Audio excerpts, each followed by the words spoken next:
This episode is brought to you by Homemade.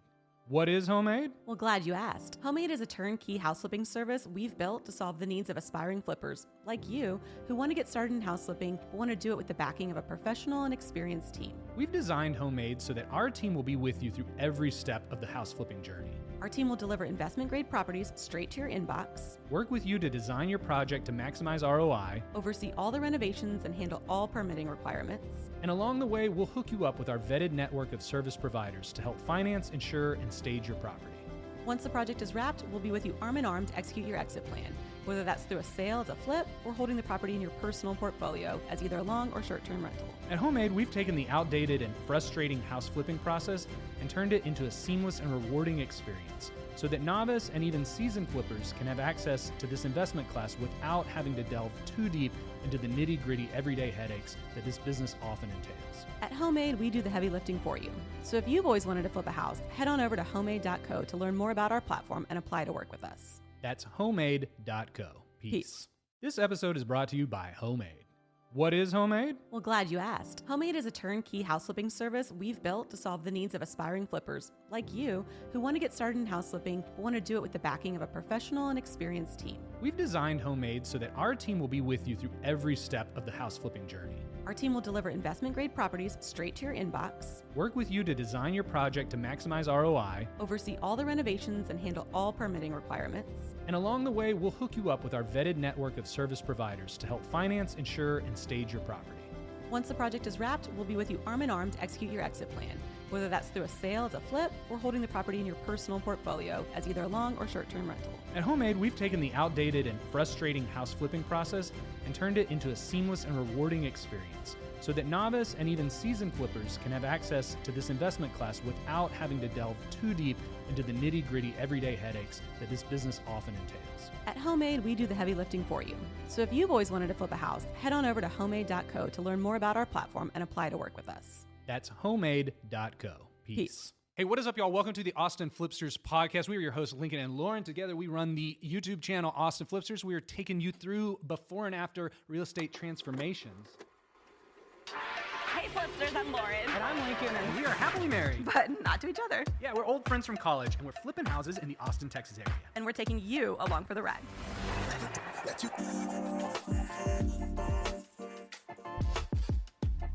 Hey, what is up, and welcome to the Austin Flipsters podcast. We've got a very special episode today. We are sitting here with Andrea and Dustin Coop. They are in from California. You guys are not full-time flippers. You are part-time flippers. I'm so excited to talk to you guys because we're sitting right now in your house, your project that we work together on, and we're going to hear all about it. Yeah, we're so stoked that y'all are here. This is a beautiful property, The Cube, on Airbnb. We're going to link it below, so you make sure you check that out. But yeah, so excited to have you guys here all the way from California. By way of British Columbia, you guys are Canadians. Yes. Yes, we are. We're Sorry, I don't know if that's outing you. I don't know. which one, California or Canada? Yeah, Exactly. I don't. we love Canadians. I'll just say that. Just kidding. Yeah, it's fine. It's in Texas. It's fine to be publicly Canadian in Texas. The Californian thing is a little dicey. I know you've had some run-ins with the locals that gave you the side eye. A little suspect. How's your trip to Texas been so far as a Californian? We love it here. It's been fantastic. Well, this is like the closest weather to San Diego that we have all year, so It's November. y'all came at a good time. It feels lovely. You guys Yes. brought the kids on their first plane ride, their first conscious plane ride that they're going to remember. They had a big time. You can get away with that sort of being the trip when it's the first one. It's just like the plane ride. That's your vacation. They have a big time. Yeah, I mean, we didn't rent any Lambos, but you know, we're working on some stuff. But yeah, no, it's been awesome. I mean, the last few times I've been out here. I mean, the first time I got off the plane, it was 115, I think it was. And I was like, all right, got home, got here. The AC was not connected yet. Okay. And I called Joe. I'm like, yo, like, we got to get this thing set up. And yeah, so the AC, we got that working. But it was Yeah, it feels delightful in here today. Got So- the doors open, you know. So a little background. So we worked together on this project, but you guys started out in real estate out in California on your own. Yeah. So tell me, I guess, first of all, what are you guys doing full-time for work? Dustin, right. what do you do? So I do like a lot of brand strategy and like design work, graphic design as well. And so, but I've been trying to like slow that down and just work with clients that I'm actually enjoy, and focus a lot more, Andrea and I together, on doing more of like real estate. For sure, yeah. Amazing. So you freelance that work with clients? Yeah. That's it's got to be pretty like flexible, and you kind of completely, make your own hours. You love it? Yeah, it's great. It's great because I'm home with the kids now. So I had a design studio for the last 8 years, and then because of COVID, things had to kind of shut down, and that was a bit weird. But to be home, I've never really been home with the kids like full time, and it actually was a blessing. It's been amazing to be with them, and be home with Andrea when she's home. And Well, I have to say, your kids are delightful. Oh, They well, thank you. so sweet meeting them on the way in here today, and yeah, they're great. And that was a very polished answer, because your social media handle is Disappointed Dad. So tell me about that, because I feel like that was not the answer I was expecting. That's fantastic. By the way, give Dustin a follow. What is it? It's at Disappointed Dad on Instagram. Well, that's And the flippin' coops, right? I'm cutting tag that one. both of I'm them. cutting that one out. I don't No think I'm more gonna. flippin' coops? I don't really want to. Well, I don't know. We're doing. I think we're going to be trying to focus a lot more on the Airbnb space. I think at this moment right now, and some maybe flip some houses as well. But I found I really did enjoy the whole experience of Airbnb, even though like when it was initially pitched, I was like, I know nothing about this. We've just done only 3 houses at this time, flipped 3 houses, and I'm starting to kind of understand this.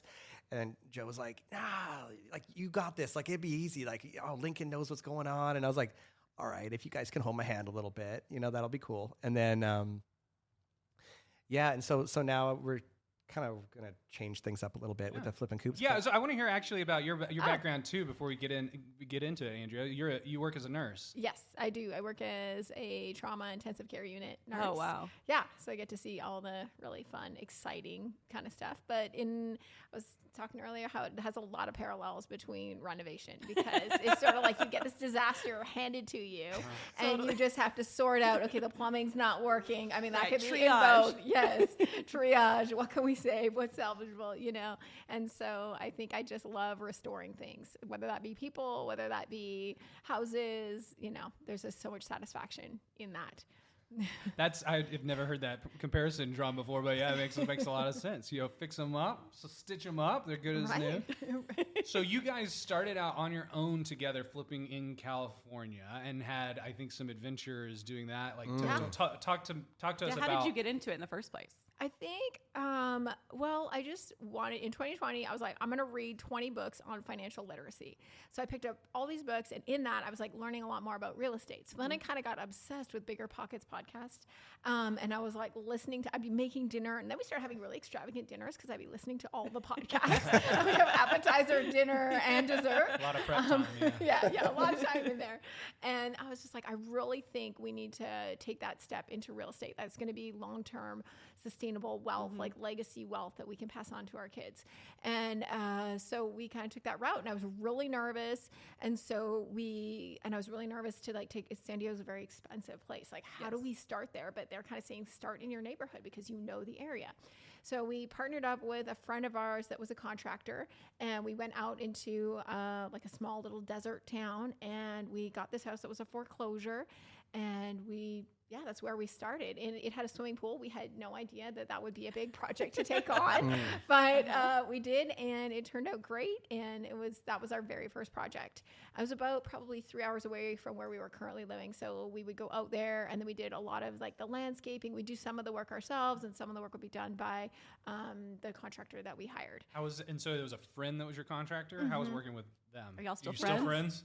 Yeah, we love them. Yeah, they're awesome. really good. I think there's always some trials in that process, but I knew at the end of the day we could trust them, that we wouldn't, it definitely puts tension in the relationship at different times because there's it's just stressful. There's no way around that. But Having a good contractor is key, obviously, yeah. right? And so to be able to skip the line on trying to kiss a bunch of frogs is awesome. Yes. Way to start. It was a lot of, I think, one of the main things that I learned anyway, I think we did, was setting expectations on both sides. And when you go into a project going, okay, it looks easy, we'll pay this X amount, and you'll build something, and I'll design something, and ta-da, we'll sell something, and it looks great. Easy 4-step process, right? Not particularly the way.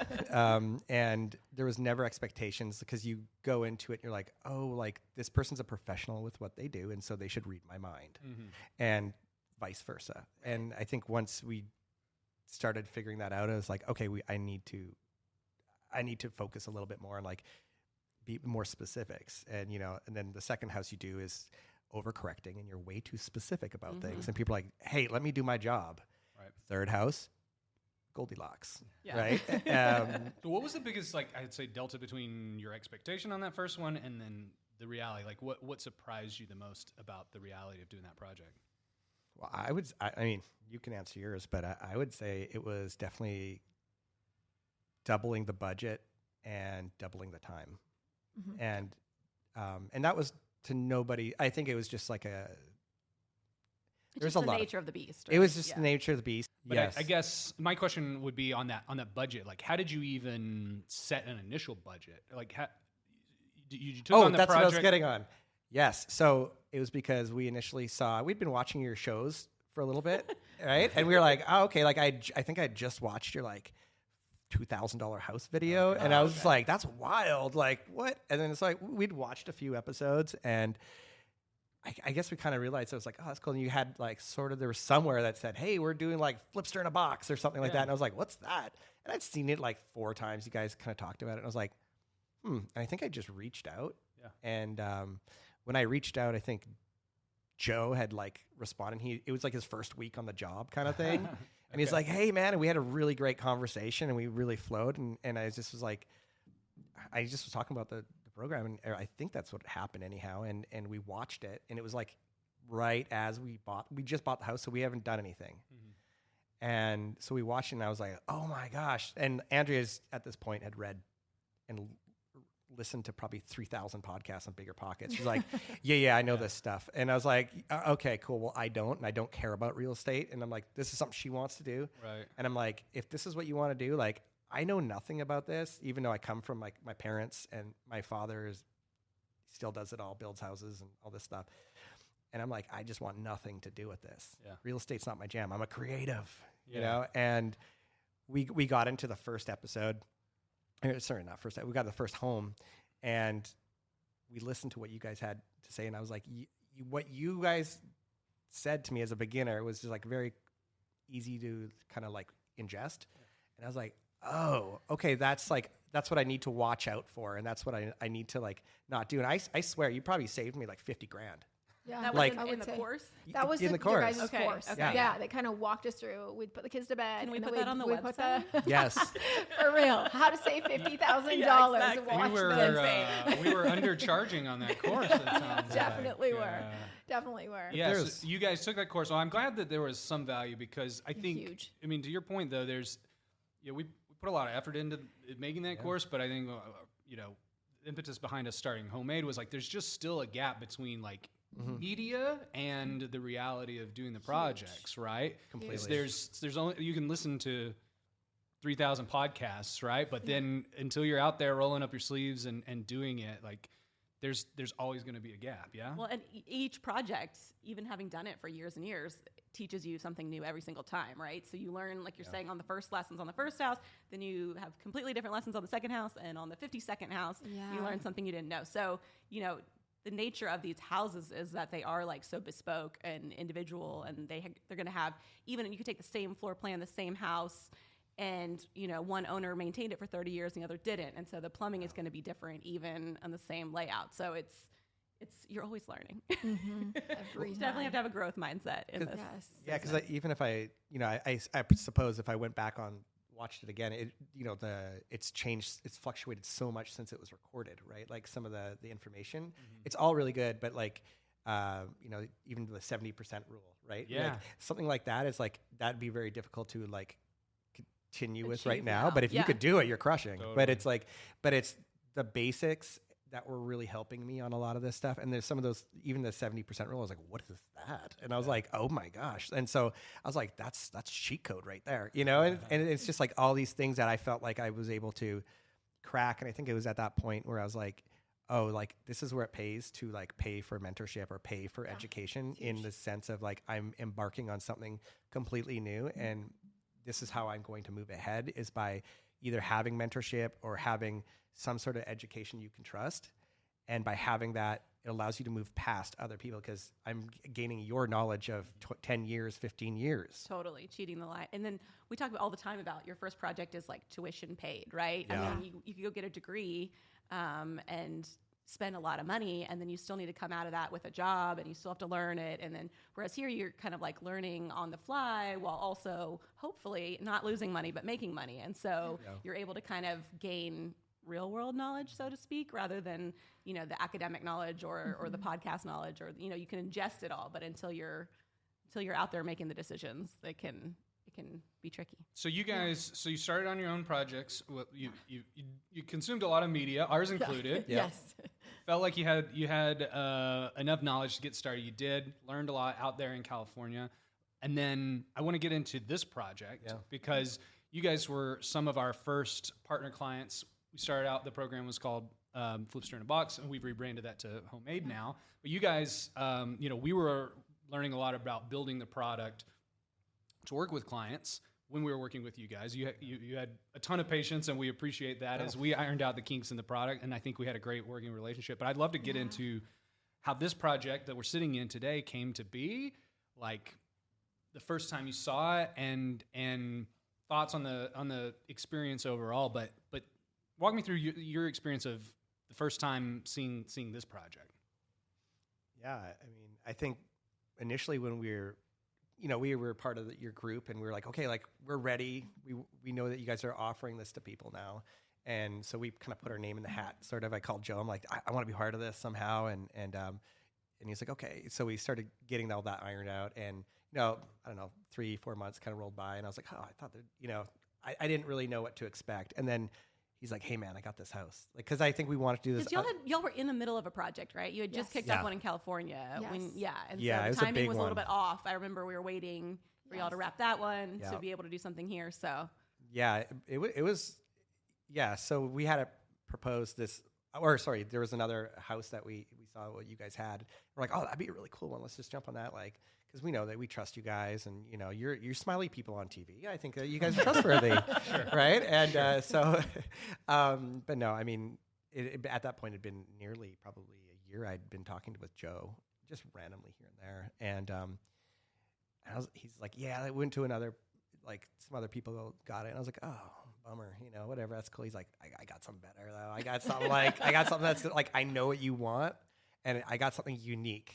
And I was like, okay. So he sends it over. I'm like, what's up with that thing in the middle of the house? Because it was full of like some old lady furniture and like, some like live, laugh, love stuff going on. And I was like, what do you do with, what was that for? And so I'm like, I don't think I could like flip a house like that. Like that, people aren't going to want that. And so I started thinking about it. I was like, okay, let's do it. We'll figure that out. Yeah.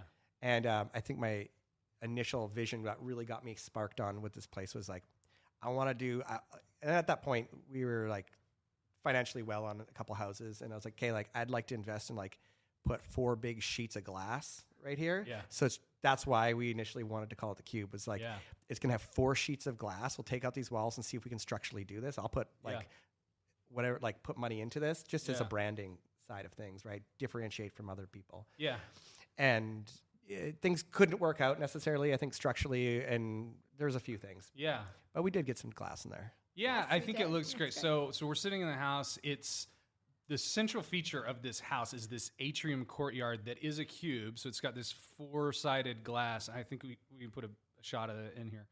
And it's initially, I think to your point, the biggest like question mark of this house. Like, what do you do with this thing? I think I heard hot tub floating around as an Yes. idea. Oh, hot tub originally. was in there. I heard. Yeah. Not from us, but I think that was in the team. And I think this is an amazing sort of real estate jujitsu move because you take this sort of like eyesore, reason for people not to buy the property and turn it into a feature. Showcase. Yeah.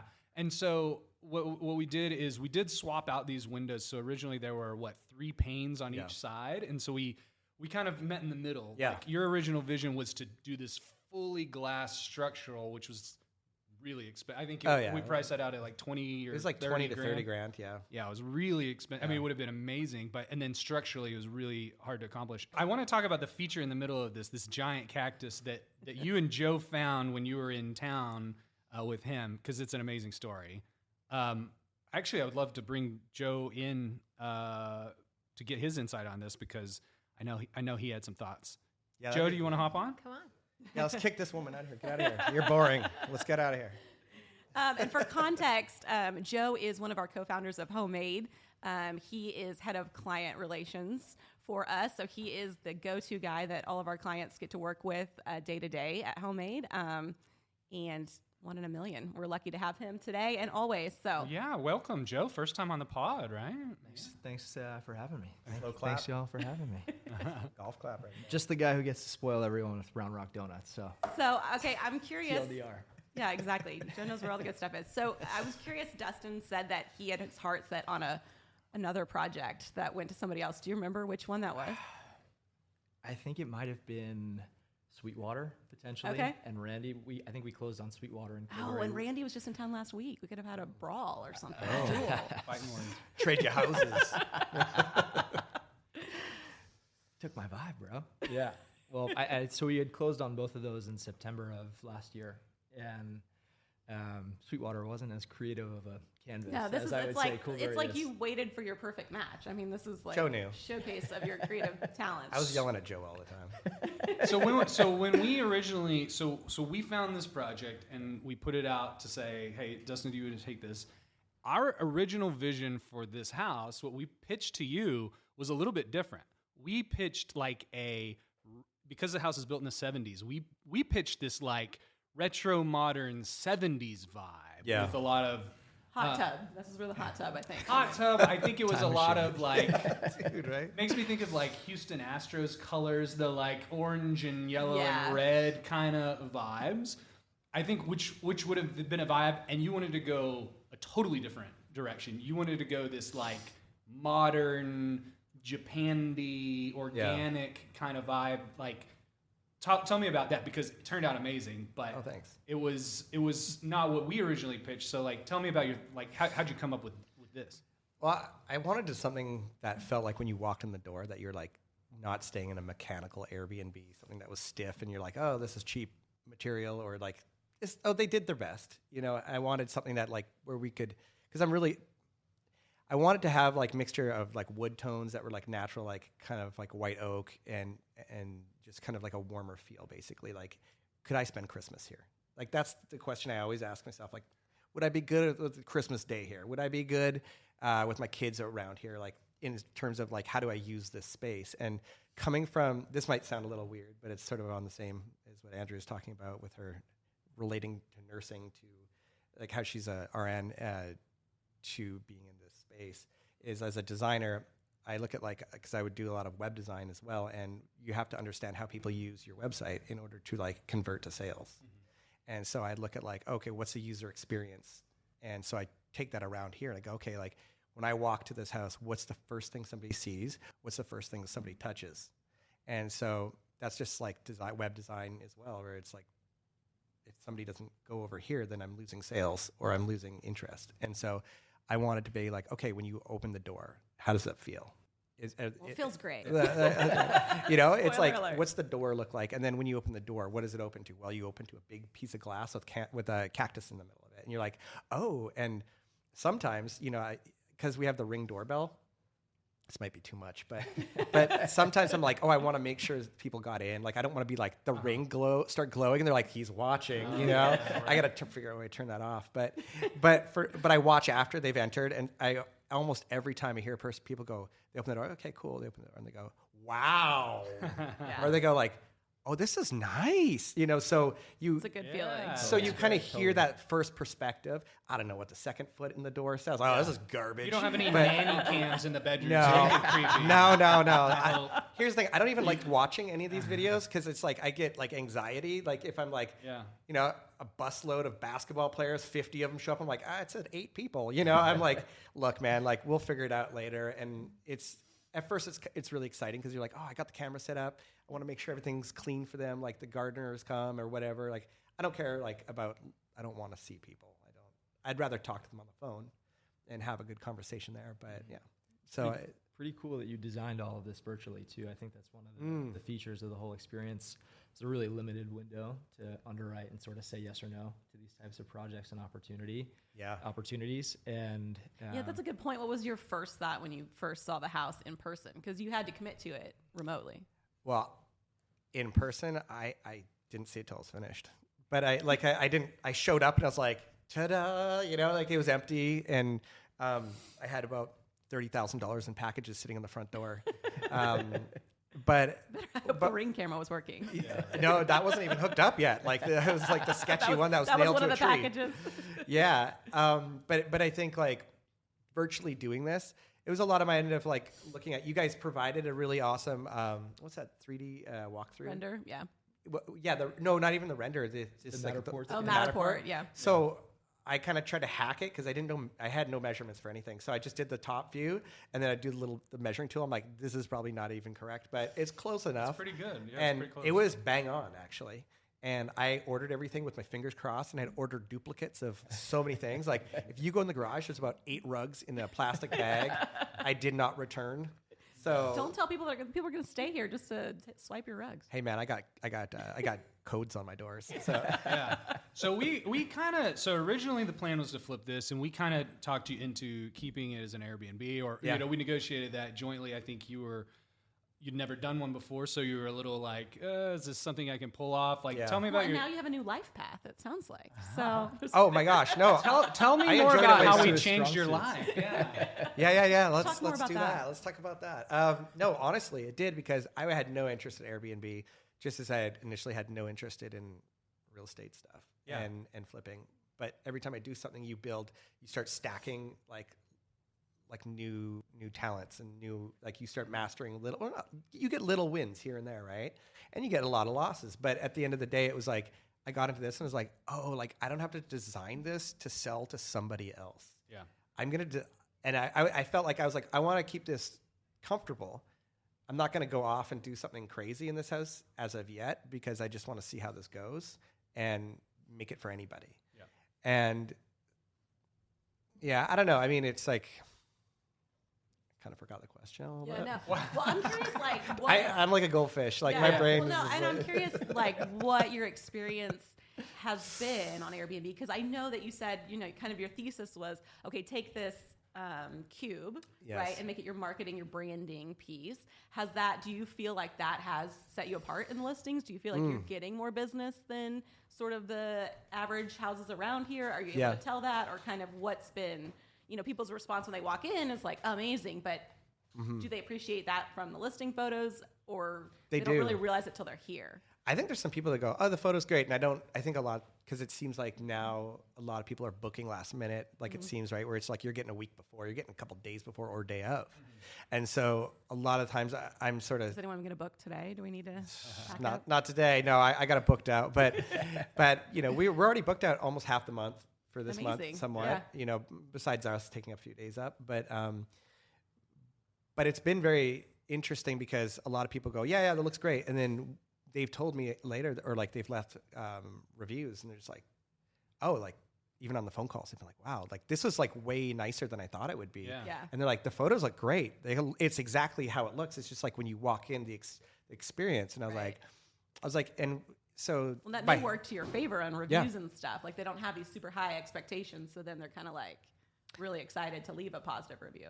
Yeah, I mean, I do some wrangling for those 5 stars, man. Like I'm like, yeah, pay me whatever. I need those 5 stars. Yeah, right. So, and you're in a unique niche, because we're pretty far north of Austin, right? Yeah. So I would say this is a super trendy kind of stylish house that you'd expect to see in like downtown East Austin and in some of these hipper neighborhoods. Your competition set up here is not this cool, right? I mean, yours is pretty cool. We are competitors. I do have one just down the street. You do. And it doesn't have a cube, though. It doesn't have a cube. Has a pool. It has a pool. I don't have a pool. It has a pool, and I will say the pool. Your experience flipping a house with a pool, that thing was a major pain. But for the Airbnb, it's a huge draw, especially in the summer, obviously.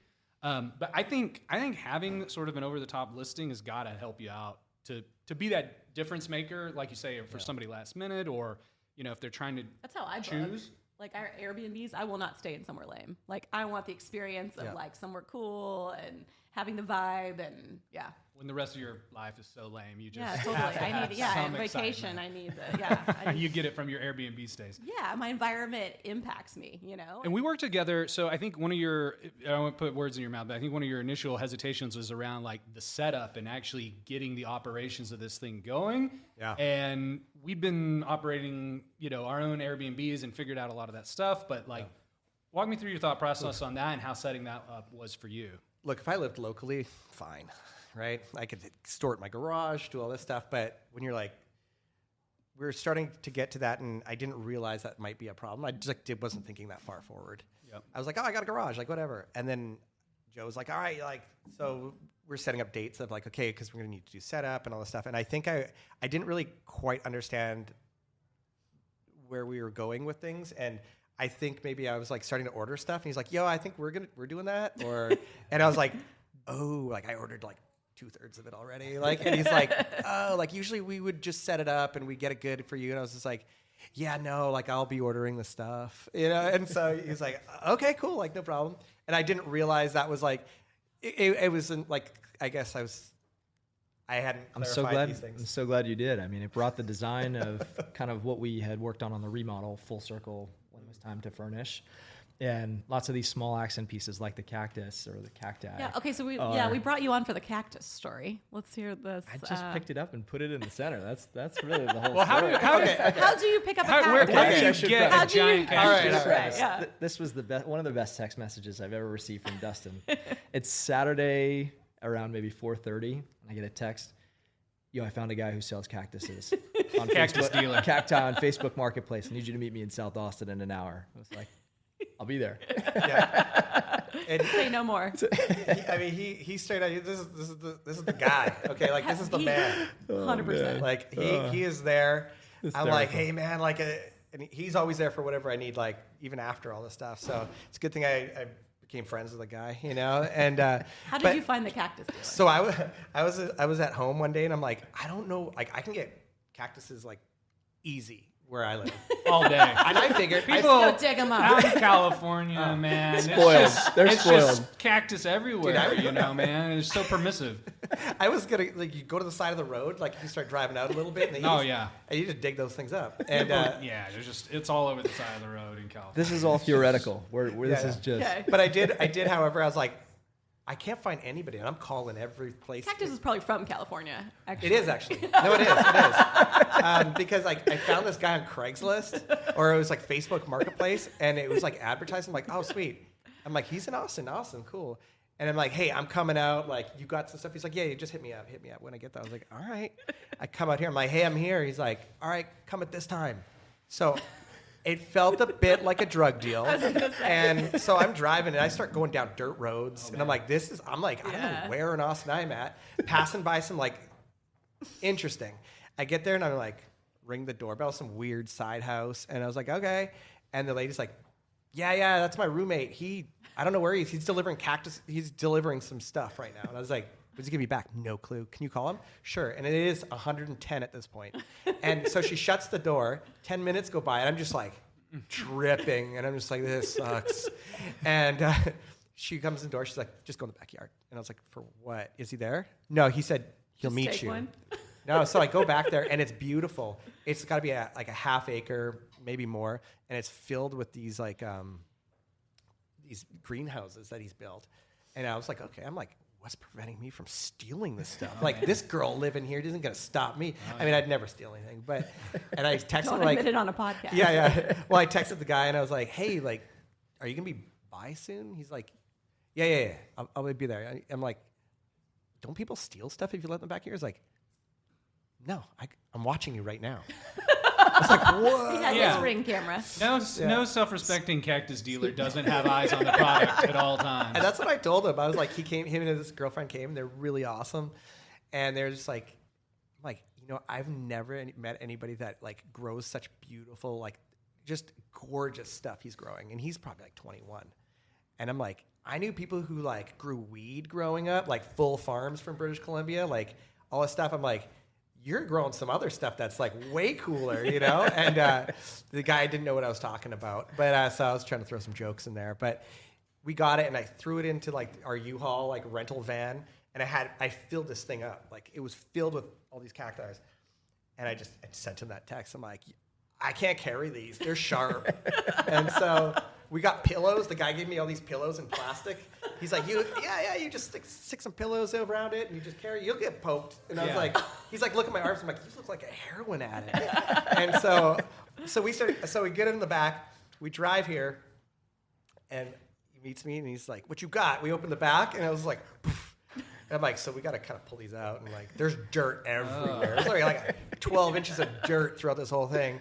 We pull these out, we start potting them, moving them in here, and Joe and I had to like wrap what did we use on that? I think we had some sort of carpet or something. It was carpet, yeah. The two of us like Those man rugs, hugging those the extra rugs. the extra rugs in the garage. $800 rug we wrecked real quick.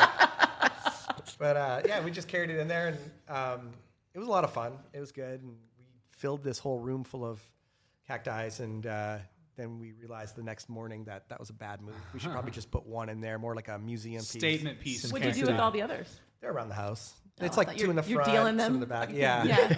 Yeah. You know there's a market. There's, Yeah. yeah. You know, if you ever wanted to be a cactus mule, you could run them back and forth from California. There's probably some money there. Yeah. This kid does And that. write it off to visit your property here. That's a good call. Yeah. Weekday stays. Well, that answers the age-old question: how do you move a cactus? You Yeah. wrap a giant carpet around it. Never thought about it before. And get a friend. Yeah. Get a friend, a loyal friend. That's it. So that's how you invest in real estate. For you guys watching at home, you gotta meet cactus dealers. But I do think, I mean, it just speaks to kind of, I feel like you went the extra mile on this project Totally. to, Yeah. you know, once you pivoted to Airbnb, you were all in Yeah. making this a cool place to stay. You Different also, mindset. you also went over the top, I would say, with the furnishings. Like the furnishings in here are immaculate. The thing that blew my mind that you spent money on is this television behind us. This was one of the first things that showed up. You shipped it to our office, and it was sitting there, and I was like, this is the frame, the Samsung frame. And I Googled this. These things are not cheap at all.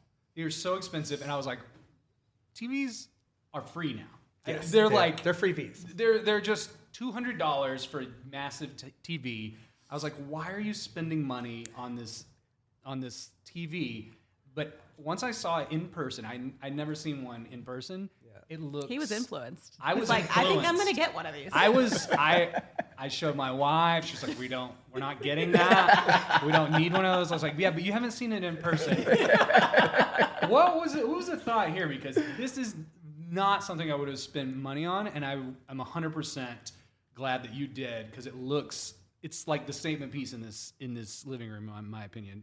Like, what's the thought process on this? Well, I don't like the black mirror, like the black screen of death, basically, because you walk in and you walk into a home and then you just see this void.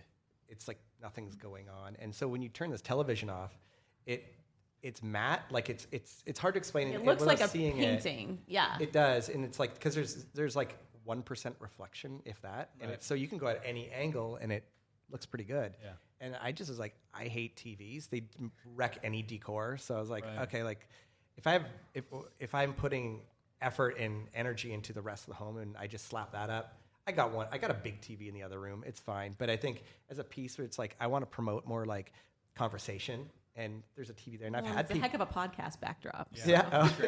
I mean, I've had people be like, "Where's the TV?" Yeah. And Yeah, I was like, I bet. and I'm like, should have read the guidebook. Oh, okay. It's Also, you art. have the Roku. What was the thing that The auto log out. auto on the log out? That's amazing. Yeah. So when they show up, they can, I don't have like Netflix and everything on here because I feel like it's a personal thing nowadays where it's like I have my own Netflix. If you come, you Yeah. put your own stuff in. So You put your checkout date on Yep. the television, and then you can log into your own Netflix It account. automatically or whatever. logs you out. That's the part that's awesome. Yeah, exactly. we need Because that. otherwise, you have to log in with your own, or you've got Yeah. random people's logins on here. Yeah, Messing that's with your algorithms. so Yes. smart. That's I learned that from you. I've never even seen that on the Rokus. I got to do That. that. But I love that you did the TV because my investment first brain would have never in a million years ran that number and said this is positive ROI. But I think your more artistic brain looks at that and it's like it's the overall experience and decor and vibe, and there's no way you can run that through a spreadsheet and say this is ROI positive or not, or the 5-star review, but it makes the space, in my opinion. So I'm so impressed that that's a decision you make, because I don't think I would have ever made that same decision, and like I said, I would have been wrong on it because it's amazing. My wife was the same way. She gave me shit about that TV. Sure. Do you have one at home? You are wrong. No, I do not own one. But I will tell you, what I did learn was these 2 words that just changed my life. I think you guys might have mentioned it, was value engineering. Okay? And those words are like, I was like, what was that? And so basically it was just like, I just got to find stuff that looks like it has exceptional value at a moderate price. And that is difficult to do. Most people just go to Amazon or Target and find like, that looks good enough, the Threshold collection, whatever, and that's fine. That looks good. But sometimes you got to pair like some expensive pieces with low-end stuff, right? So you can, because there's some things like from IKEA you can get that are like, look exactly the same at CB2, but CB2 is like $8,000. And I'm like, I don't need that. But it's like, what are things that people are going to use? And and so, there's a lot it's involved there. But Where'd you get this table? Awesome. This bad boy is a Wayfair find. Really? Yeah, Okay. but I looked for it for about a week. I saw it. It's a dupe, but I got the initial one was a $6,000 one. Yeah. And I just like, I don't know what the quality is going to look like. Could I get it? And it turned out. Well, and especially as a rental too. Like, you never know when somebody's gonna. I mean, my kid wrote their best friend's name on our table in permanent marker. So now we have Lily on our table forevermore. So it was not that expensive to begin with. But I'm like, what if this had been like a $6,000 table? So if you have kids or renters, then smart to not invest too much. No, and I think value engineering it is the way to go. I think there's those 2 things. There's value engineering. How do I get something that looks exceptionally expensive and high quality for a moderate price? And then there's the halo effect, which is actually spending money on something quality like the television that then confers that value to the rest of the room. Gives it that halo effect. Yeah, it's a different take on value engineering. Yeah. It's not about the numbers. It's about the experience, like the value that somebody else is getting out of their stay. If I had just like a general home, I wouldn't have bought this TV. Yeah. Right. Like, so it's sort of like the door, right? Like the door is more expensive than a normal door to the front of the home.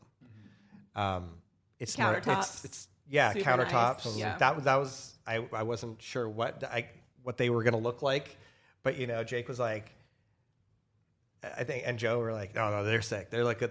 They're exceptional. I was like, all right, I don't know what's exceptional. Well, and Randy, the guy that got your house, Yeah. he's doing a new project with us, and he wanted these countertops specifically. Very cool. So, you know, you're an influencer. So the project turned out amazing. I think so far your experience as a host on Airbnb sounds like it's going well, and you're looking to do more. What's in the future what's for next? Well, I want to do something that's a little bit more wild than this. Okay. But like something that's way more concept driven. Stakes. I'm also, Andrea and I, we're actually meeting tomorrow with an agent for the home next door. Oh. next door to this house? That haunted house right there? Yeah, it looks like, you know what? Well, tell me about it. I want to hear your thoughts on this house. Burn that thing down. That thing has got snakes probably in the walls. Yeah. I don't think it's worth anything but the land. Yeah. But Andrea, this is her jam. This is what she does. She's the digger. She digs for all the good properties. The nuggets. She finds all the stuff. Well, I would love to see you do that project because, fun fact, I had that house under contract at Really? one point. Yeah, trying to we remember the put story. that house under contract, and we were either going to flip it or wholesale it. This was years ago. Yeah. This was way before this project. And I walked that house and I was like, nope, no way. This layout is too bizarre. It has that like side converted porch on the side, the weird living room in the middle situation. And then the I think you're right. It's like maybe just a tear down. The thing is haunted. You open that window to the one room, you're like, nope. Yeah, right. But would the play there be to build another Airbnb? Yeah. See, I think that'd be awesome because then you could have groups, they could stay, Shared or amenities. one and the other. Like that would be really killer. See, that's what Andrea was saying the whole time, and I was like, in my head, I'm like, but would we be like cannibalizing this home? But then I'm like, you just do a different level of property maybe for that, like where it might be like a lower end, or it could be like equivalent, just I think a little different. And like you said, like you could share amenities possibly, or like I don't know if Put that's in a needed, pool? but Am I hearing a pool? Cowboy pool. But I always think of these things, especially this property, and then I realize that it has septic, so I don't know, and I don't know where it is. It could be round town around here if you're trying to dig things up, But yeah, I mean, I think a pool would be really cool. Yeah, I think I've seen a lot of Airbnbs that have fun like mini pools or concept pools. These like cowboy pools. Yeah. It's an above ground thing, but it's tastefully done, built, integrated into a deck or whatever. It looks really sharp. You were showing me some the other day, Joe. Yeah, the Cowboy Pools facility is right near our office, and they have a bunch of really cool prototypes. Was that your neighbor? My neighbor does a pool concept, but it's different than the cowboy Not pools. as cool. But yeah, it's like hers are cool. It's an above ground. It's like surrounded by this Like the cedar. I like the cedar ones that are almost kind of like. Have y'all seen those where it's like you'd like the look. Oh, they're flush, like they're like the cedar decking. It's like above ground. It almost looks like the bottom of this table, but around the hot tub. slatted. Yeah, Yeah, those are beautiful. Yeah, that's cool. Yeah, it's I don't know. Joe and I have been talking about like what, because the backyard, I mean, needs something. I don't know. It feels like it's a nice amount of space, and it's pretty cool. The kids are loving the creek down there. So, Yeah. What was your kids' impression when they first saw it? They were like, oh, this is like looking cool. Yeah. They came into it like, oh, they've seen the pictures and they've seen me working on all the photos and all this stuff. And how does it like? I'm curious. You staying here, how does that feel? Or like? It's good. Yeah. Yeah. It's Will this be an Airbnb for much longer, or will it be gonna move in, lower tax rates. Andrea keeps telling me, she's like, we should just move to Texas. Yeah. We need nurses. Yeah. Yeah. Well, she hasn't been here in the summer, so I can imagine her saying that. That's what I say. Yeah. But it's beautiful and it's always weird to be like, oh, I do own this house. Yeah. Right. I don't feel like I own the house at all. But when we show up, I guess I'm like, oh, this is cool. Even Joe, he's slept in the beds many times. He stayed here for like a week, I think. We're just testing it out, prototyping. I'm like, break that mattress in, Yeah. boy. No, that's a great point actually. On because I've had Airbnb listings. You want somebody to actually just like stay in it, and because there's things you don't figure out that are broken or deficient or need doing until that first live guest gets there. And to your point, it's like you don't want that very first one experience to be like 1 star, never stay here, tank the whole listing. Great story on that, Lincoln. The night after the first meal I cooked in the kitchen. I don't know if I've told this publicly, so it's resolved now. Don't worry, the kitchen's functioning. I ran the dishwasher, and we, as part of our scope, ran new water lines, like new water supply lines, given that Dustin was going to hold on to it. The water lines, I guess our plumber forgot to secure the new dishwasher water line, and when the system was turned on, the water line moved, hit a nail inside the stud, and started very, very like slightly leaking. A day and a half later, I came into the kitchen to like clean up before leaving, and I stepped on a floor plank, and water had come out of the floor. And immediately we were able to get like a crew over here and figure out exactly what was what. Fortunately, we didn't have to take the floors up. The leak they could repair from the outside, but imagine that was a guest, a real guest. Yeah, really. No, that was so. 0 stars. Caught that. Yeah. I did have. I had that a house that I had converted from a long-term rental into a short-term rental last month, and I had tenants live there for 2 years. 2 years was fine, and then in the first month, all of a sudden, I had a massive leak in the garage where the laundry is, and it was like corroded valve to the washing machine, but it's just crazy. Yeah. It's crazy. You start getting short-term tenants in there, and you find problems that the long-term tenants didn't Maybe have. they never did laundry. I guess not. I don't know what was going on. I was really concerned that it was like a leak in the wall, whatever. Turned out it was fine. It was a simple valve, but man, sometimes you dodge a bullet. Cool. Well, we so appreciate you coming today and getting to meet you and Andrea and have y'all in town. Oh, yeah. What's kind of like, do you have any parting thoughts or closing words about like your real estate journey, what you're excited for next, or just kind of what you've learned through this process? Yeah, I mean, I think listen to your spouse because I wouldn't It's recorded, Andrea. Yeah. I got Except about the frame TV. Yeah. Hey, look, there's some things I override in this home. Okay. Selectively listen to your spouse. Yeah. I'm like, oh, I bought a $1,000 TV. It's cool. I got a deal on it too. No, but I think it's just like, yeah, obviously we like to work together on as much as we can. And so for me, it's like when one person is really passionate about something, I might not be interested, she may not be interested, but it actually makes the process go a lot better instead of being this like separate silo and be like, I'm just working on this and you figure this out. And I think it just makes communication a lot easier and we can get excited about the same things and build vision. And so because of that, then she had listened to so much and she put me onto like, I think it was like, what was that book? Rich Dad, Poor Dad.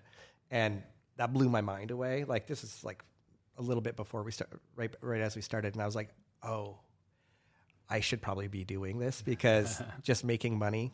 And I think from even a lot of things that both of you have said throughout your shows and even your course was like, it's like you can make money at a job. You can make money in anything and make a lot of money out of it. But if you're just not building assets and you're not taking that wealth that you could actually be amplifying, that's a missed opportunity. And I think with Airbnbs, even if people are like, oh, the Airbnb bust and like all this stuff, it's just garbage. Like if you didn't know about it, you'd still work through it, right? And you're going to have high times and low times, anything in life. And if you can hold on to it, it's always going up. So it's real estate's like always like a great investment.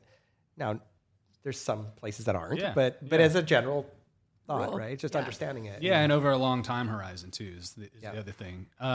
So I think what would be, you guys went from media consumers of like on the sidelines, entrepreneurs or whatever you want to call it, to actually getting in the game, like pulling the trigger. Yeah. What advice would you have to somebody who's out there who's not done their first deal, who's consuming a lot of media, to get them sort of over the hump? What would you say to that person?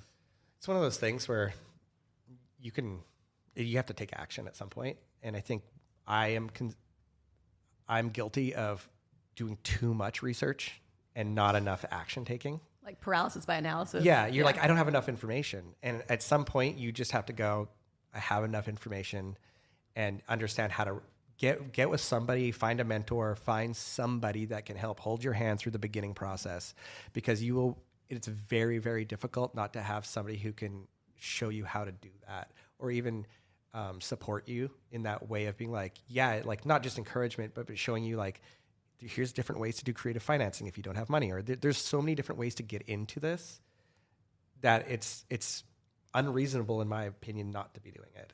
And so you can make it interesting and you can make it fun, and you don't necessarily have to be a people person, and you can be, but it's something that I feel like everybody should do. So I think my advice would be that, and it's just like, don't second guess yourself, because it's so easy to go like, oh, that's not my jam. I know some people have told me, they're like, I've been watching these shows on TV for 6 years and we've been wanting to do this. I can't believe you did it. And I said, and I was like, I realized at that point we'd just done one house and I'd never watched a house flipping show.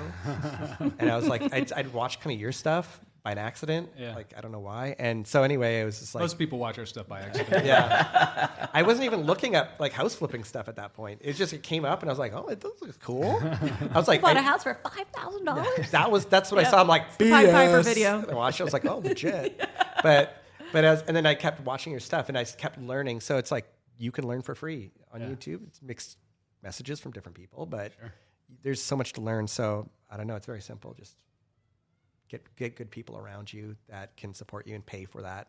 Like you said, it's you're paying tuition.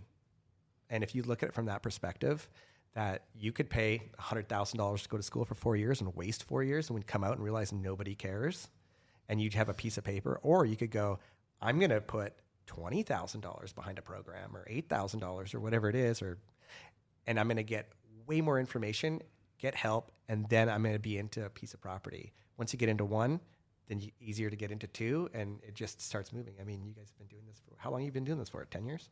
Yeah, Longer? 12, 13, I don't know. Long time. I'm not that old. Dustin, but- Hey, man. You're probably younger than me. yeah, no. We've been at it for a minute. I mean, it's definitely a momentum play. And at it long enough now to see like long-term cycles of highs and lows, and it's like it's a survival game. It's a longevity game, you know. So I'm just glad you guys got in it. You got started. You've got that momentum. I think we're riding through. I think a macro environment that's like this has been a wild ride since 2020. I mean, every year has been markedly different than the last year before it.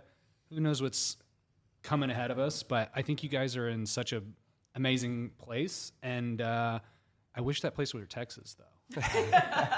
Well, you never know. I mean, it's good. It's good. Andrea's shaking her head yes. So this may be where you need to listen to your wife. This is one of those times. Coming soon. Possibly. I think it's great, and hopefully I'd love to do more work with you guys. I think it'd be awesome just to continue to, like, whether it's flips or working on like more Airbnb like STR projects. Like, I think that's what Andrea and I would like to do, because we've built like a rapport, and we've got one project under, and it's like when you work with somebody on one project, and the next project's easier because, like I said earlier, like expectations, right? You're like, oh, I know where like we won, and I know where there were some losses, and on my part or whatever, and I always like to go like, where did I fail as a partner?